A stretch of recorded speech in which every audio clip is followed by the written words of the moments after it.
Hello and welcome to Southwest. This is Subhash. Today we are in busy streets of Kolathur constituency.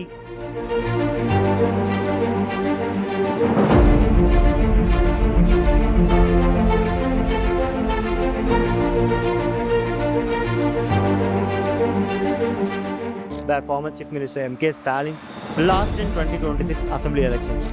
மக்கள் அவரை ஏமாற்று இந்த தோல்வி யாராலையும் ஏற்றுக்க முடியாது. ரொம்பவுமே மனசு கஷ்டமாக தான் இருக்குது. வருத்தமாக தான் இருக்குது தோணுது. கொளத்தூர் மக்கள் ஸ்டாலின் இந்த தொகுதிக்காக பண்ணது எல்லாத்தையும் மறந்துட்டாங்க. When he came back after his defeat, thousands of people here gathered and cried as if they themselves lost in the election. So today we are here to know what the people of Kolathur constituency really thinking and how they defeat M.K. Stalin, who they have chose 3 times in the same constituency. Let's go to the people. ரொம்ப வருத்தமாக இருக்குது. எதனால? அதான் இந்த மாதிரி எல்லாம் நம்பிக்கை சோழம் பண்ணிட்டாங்க. எல்லாம் செஞ்சார். ஆஸ்பத்திரியில் நல்லா திறந்து விட்டார், பட்டணம் திறந்து விட்டார், அங்கே இது தத்தம் திறந்து விட்டாங்க, எல்லாம் செஞ்சார். கொத்தூர் மக்கள் அவரை ஏமாற்றுது. இப்போ புதுசாக ஒரு எம்எல்ஏ வந்திருக்காருல்ல, அவரை பற்றி தெரியுமா? அவர் யார்? அவரெல்லாம் புதுசாக வந்து இவர் தான் பழைய ஆள். இவர் புதுசாக வந்திருக்கான், அவன் என்னத்தான் பண்ண போகிறான்? இது ரொம்ப எதிர்பார்க்காத ஒன்று. இந்த தோல்வி யாராலையும் ஏற்றுக்க முடியாது. எதிர்கட்சி எடப்பாடியே இது இந்த விஷயத்தை ஜீர்ணிக்கல. இது ஏதோ வேணுமென்றே பழி வாங்குற மாதிரி பண்ணியிருக்காங்க, அதான் சொல்ல முடியாது. அப்புறம் மாதிரிலாம் ஒரு தமிழ்நாட்டிலே கிடையாது தலைவர், இந்தியாவிலே பார்க்க முடியாது. ரொம்ப தான் சொல்லலாம், ரொம்ப மனிதாபிமானம். யாரையும் இவ்வளோ தொழில் இப்போ விஜய் கூட இவ்வளோ தொழில் பண்ணி கூட அவர் எதுவுமே எதிர்க்கலை. நார்மலாக அரசியல் என்ன பண்ணோமோ இதே இடத்துல முன்னாள் ஜெயலலிதா இருந்தாங்கன்னா நடக்கிற கதையை வேறு மாதிரி இருக்கும். அந்தளவு ஸ்மூத்தாக ஹேண்டில் பண்ணி போயிட்டாரே தவிர யாரையும் எல்லாரும் எந்த ஒரு விஷயமா இருந்தாலும் நேரில் போயிடுவார். நல்லது கெட்டது எல்லாம் கலந்துப்பார். யாரும் இன்னைக்கு இந்த பாஜக தலைவர் ராஜா இருக்கார், உடம்பு சரியில்லை, நேரில் போய் பார்த்துட்டு வந்தார். பயங்கரமாக இருக்காது.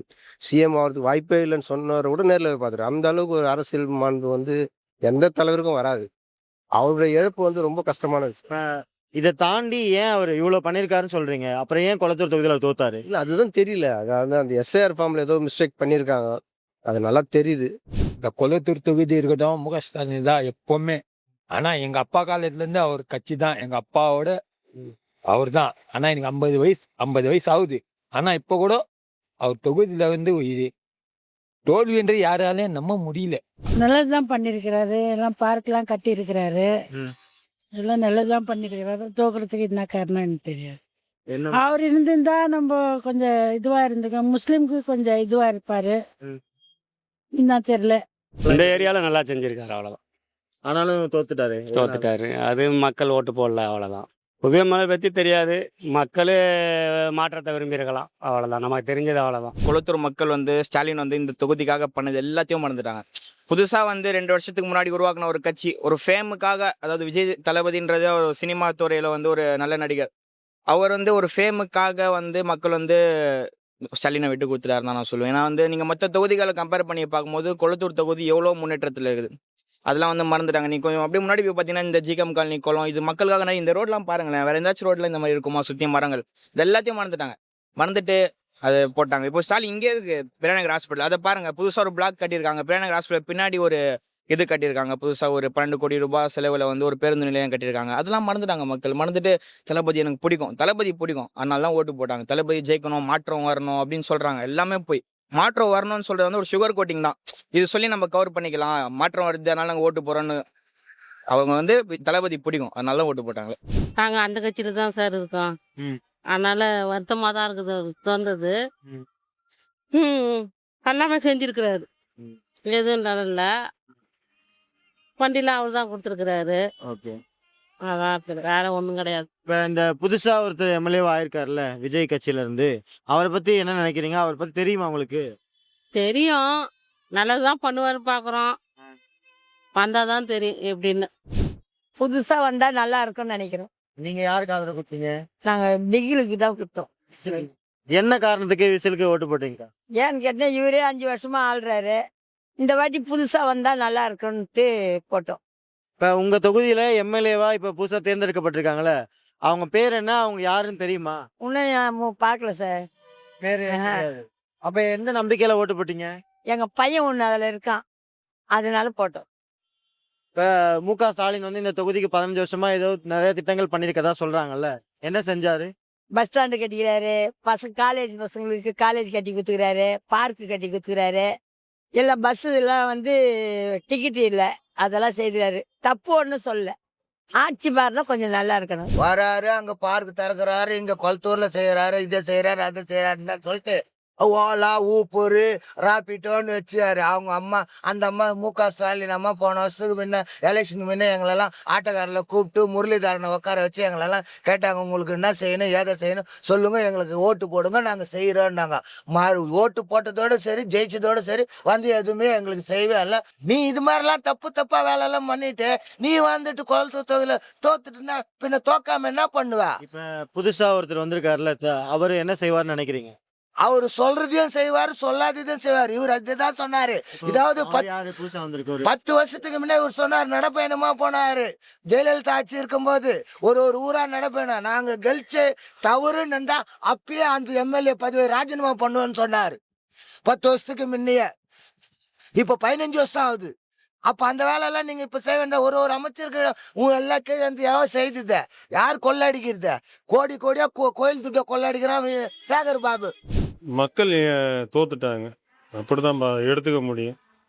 அவர் தோத்துட்டதா நான் நினைக்கல. ஏன்னா அவர் செய்யாத வேலையே இல்லை. இங்கே இங்கே ஒரு ஹாஸ்பிட்டல் கட்டியிருக்காரு பெரியார்கிட்ட, அவ்வளோ பர்ஃபெக்டாக பண்ணியிருக்காங்க. அவ்வளோ எக்யூப்மெண்ட்ஸ்லாம் அங்கே இருக்கிற எக்யூப்மெண்ட்ஸு வேறு எங்கேயுமே இல்லை, ப்ரைவேட்டில் கூட இல்லை. அவ்வளோ சூப்பராக இருக்குது. இப்போ நம்ம பேசிகிட்டு இருக்கிற இந்த பஸ் ஸ்டாப்லேயே நீங்கள் கோச்சிக்காதீங்க, பாத்ரூம் லெட்டின் அப்படியே போய் வீடியோ எடுத்து பாருங்கள், எவ்வளோ நீட்டாக வச்சுருக்குறாங்க. அவர் இங்கே சும்மா இருந்த இடத்துலலாம் பார்க்கு, விளையாட்டு மைதானம், பசங்களை கெட்ட வழியில் போயிடக்கூடாது இளைஞர்கள்னுட்டு அந்த இளைஞர்களுக்கு நிறைய செஞ்சு வச்சுருந்தாங்க. எப்படி இப்படி எல்லாம் மாறினதுன்னு தெரில. இப்போ ஃபர்ஸ்ட் இருந்தவங்க அவ்வளோ பெட்டராக எதுவும் பண்ணலை இந்த தொகுதிக்கு. பண்ணாங்க, ஆனால் அந்த எலெக்ஷன் வரப்போ மட்டும் தான் பண்ணுறாங்களே ஒழிஞ்சு எலெக்ஷன் வரதுக்கு முன்னாடி பண்ண மாட்டுறாங்க. இப்போ விஜய் ஒரு வாட்டி வந்திருக்காரு, அவருக்கு வாய்ப்பு கொடுக்கலான்னு சொல்லிட்டு போட்டேன் நான் அவருக்கு. இப்போ எம்.கே. ஸ்டாலின் வந்து ஒரு 3 வாட்டி இந்த தொகுதியில் எம்எல்ஏவாக இருந்திருக்காருல்ல, அவர் தோத்ததை பற்றி நீங்கள் என்ன நினைக்கிறீங்க? காலேஜ் கட்டியிருக்காரு, அதுக்கப்புறம் இங்கே வண்ண மீன் கடை இதில் புதுசாக பாடியில் அங்கே அதை திறந்துருக்காரு, அப்புறம் பஸ் ஸ்டாண்ட் திறந்துருக்காரு, திருவிக்கானவில் பஸ் ஸ்டாண்ட் திறந்தாரு, நிறையா பண்ணியிருக்காரு. கரெக்டாக அந்த எலெக்ஷன் வரும்போது தான் பண்ணுறாங்களே ஒழிஞ்சு எலெக்ஷனுக்கு முன்னாடி பண்ண மாட்டுறாங்க. அதுதான் ஏன்னு தெரியல. இப்போ உங்கள் தொகுதியோட எம்எல்ஏ யாருன்னு தெரியுமா? விஎஸ் பாபு. அவர் என்ன பண்ணுவார்? அவர் மேலே நம்பிக்கை இருக்க? நம்பிக்கை இருக்குது. அவர் நம்பிக்கை என்னன்னா ஓட்டே போட்டிருக்கோம் நாங்கள். பண்ணுவார்னு ஒரு நம்பிக்கை, பண்ணார்னா நல்லா தான் இருக்கும். இல்லை, ஏற்கனவே ஒன்றும் ரெட்டலை இல்லை ஸ்டாலின், இவங்க 2 பேர் தான் வந்துட்டு இருக்காங்க. சரி, ஒரு சேஞ்சாக இருக்கட்டுமே சொல்லிட்டு நம்ம டிவிக்கு தான் போட்டது. இப்போ ஒரு 3 தடவை மு.க. ஸ்டாலின் இந்த தொகுதியில் இருந்திருக்காரு. என்ன மாதிரியான வளர்ச்சி திட்டங்கள்லாம் செஞ்சுருக்காரு? அவர் தோத்ததை நீங்கள் எப்படி பார்க்குறீங்க? அவர் தோத்தது என்னன்னா, இப்போ இங்கே மெயினே பார்த்தீங்கன்னா குளத்தூர்ல மீன் தான். இங்கே இருக்கிற மீனை தூக்கின்னு போயிட்டு வில்லிவாக்கத்தில் எதுவுமே போட்டிருக்காங்க. அது இல்லாமல் பார்த்தீங்கன்னா இங்கே காலேஜ் கட்டின இடத்துலயே நம்ம மீன் கடைங்க இதெல்லாம் கொஞ்சம் ஓப்பன் பண்ணியிருந்தாருன்னா அது நல்லா இருந்திருக்கும். ப்ளஸ் அது இல்லாமல் வில்லிவாக்கத்தில் போட்டுட்டு ரெண்ட்டும் ரொம்ப கொஞ்சம் அதிகமாக இருக்க மாதிரி இருக்குது. இதெல்லாம் கொஞ்சம் பேசி வார்த்தைலாம் நல்லா இருந்தது. அதெல்லாம் கொஞ்சம் மக்களுக்கு பிடிக்காம கூட கொஞ்சம் இதுவாக இருந்திருக்கும். அது என்னன்னு சொல்லிட்டு நம்மளுக்கு இப்போ கரெக்டாக. உங்கள் தொகுதியோட எம்எல்ஏ யார்? அவரை பற்றி நீங்கள் என்ன நினைக்கிறீங்க? எதில் சொல்கிறீங்க? உங்கள் தொகுதி குளத்தூர் தொகுதியோட எம்எல்ஏ யார்? அவரை பற்றி என்ன நினைக்கிறீங்க? அது ஒன்றும் நம்மளுக்கு அது கரெக்டாக ஒரு ஐடியா இல்லை. அவர் தோத்துருக்க மாட்டார் நினைச்சோம், அவர் தான் ஜெயிப்பார் நினைச்சோம். அவர் தோத்துருக்காரு, என்னன்னு தெரியலையே. மக்கள் என்ன இது பண்ணாங்கன்னு தெரியல. என்ன மாதிரியான ஆனா அவர் இங்க வரவே இல்லையே, இந்த ஏரியாலாம் வரவே இல்லை அவரு. இப்போ ஒருத்தர் ஜெயிச்சிருக்காருல, அந்த எம்எல்ஏ யாருன்னு தெரியுமா? அவரை பற்றி என்ன நினைக்கிறீங்க? அவரு ஃபர்ஸ்ட் ஏடிஎம்கில் இருந்தாரு, பார்த்துருக்கேன். இப்போ பார்த்தா இந்த கட்சியில் இருக்காரு. அவரை பற்றி அவ்வளோ தெரியாதுமா நம்மளுக்கு. எம்.கே. ஸ்டாலின் என்னெல்லாம் இந்த தொகுதிக்கு பண்ணியிருக்காரு? நல்லா ஸ்கூல் கட்டி கொடுத்துருக்காரு, காலேஜ் கட்டியிருக்காரு, கல்யாண மண்டபம் கட்டியிருக்காரு.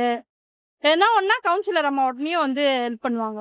நம்ம கேட்கறதுக்கு முன்னே இது மாதிரி இங்கே பள்ளமாக இருக்குமானா உடனே ஆளை வர வச்சு சரி பண்ணி தருவாங்க. அதெல்லாம் பண்ணியிருக்காங்க. கஷ்டமாக தான் இருக்குது. என்ன மக்களுக்காக அவர் என்ன செஞ்சார், என்ன செய்யலான்றது மக்களோட தீர்ப்பு தானே. உங்களை பொறுத்த வரைக்கும் அவர் இந்த தொகுதிக்கு இந்த 15 வருஷத்துல என்ன செஞ்சிருக்காருன்னு நினைக்கிறீங்க? நிறையவே இம்ப்ரூவ்மெண்ட் தான். இந்த school development, colleges, bus stands எல்லாமே நல்லா பண்ணியிருக்காரு. அதுவும் கவர்மெண்ட் ஹாஸ்பிட்டலாகவே நல்லா பண்ணியிருக்காரு. இப்போ உங்களோட கரண்ட் எம்எல்ஏ யார் உங்களுக்கு தெரியுமா? அவரை பற்றி என்ன நினைக்கிறீங்க? இல்லை, அதை பற்றி எனக்கு ஐடியா இல்லை. நான் டிஎம்கேக்கு தான் சப்போர்ட் பண்ணேன். எதனாலன்னா அவங்க நிறையா பண்ணியிருக்கிறாங்க. ஸ்டூடெண்ட்ஸ்க்காக இருக்கட்டும், யங்ஸ்டர்ஸ்க்காக இருக்கட்டும், வயசானவங்களுக்காக இருக்கட்டும். எக்ஸாம்பிள் இந்த பஸ் ஸ்டாண்ட் எடுத்துக்கோங்க. இவ்வளோ பெரிய இன்ஃப்ரால பண்ணியிருக்காங்க. ஒரு ரெஸ்ட் ரூம் இருக்கு, தண்ணி வசதி இருக்கு, சார்ஜிங் போர்ட் இருக்கு. இதில் பார்த்தீங்கன்னா சுற்றிலும் எல்லாம் வயசானவங்கலேருந்து ஸ்டூடெண்ட்ஸ்லேருந்து எல்லாருமே இவ்வளோ ஒரு வெயில் தாக்கத்தில் உள்ள வந்து உட்காந்து ரெஸ்ட் எடுக்கிற அளவுக்கு ஒரு ஃபியூச்சர் திங்கிங்கோட நம்ம சிஎம் பண்ணி கொடுத்துருந்தாரு ஸ்டாலின். இப்போ அவரோட தோல்விக்கு மெயின் காரணம்னா இளைஞர்களை கவர் பண்ணாது தான் அப்படின்னு நான் நினைக்கிறேன். இளைஞர்களை வந்து கவர் பண்ணாது, அவங்கள போய் கேதர் பண்ணாது தான் அப்படின்னு நான் நினைக்கிறேன். அவங்களுக்காக அவர் எதுவுமே இந்த தொகுதியில் பண்ணலையா?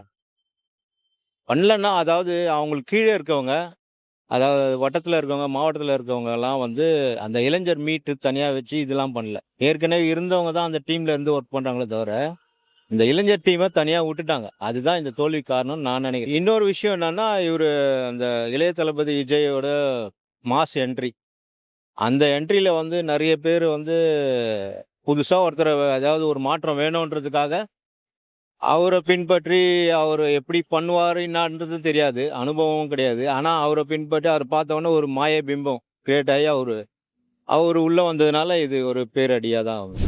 இது தோத்தது நம்மளுக்கே கஷ்டமாக தான் இருக்கு. ஏன்னா இந்த தொகுதியில் எப்படியாச்சும் ஜெயிச்சிருவாரு, அது வரலாறு.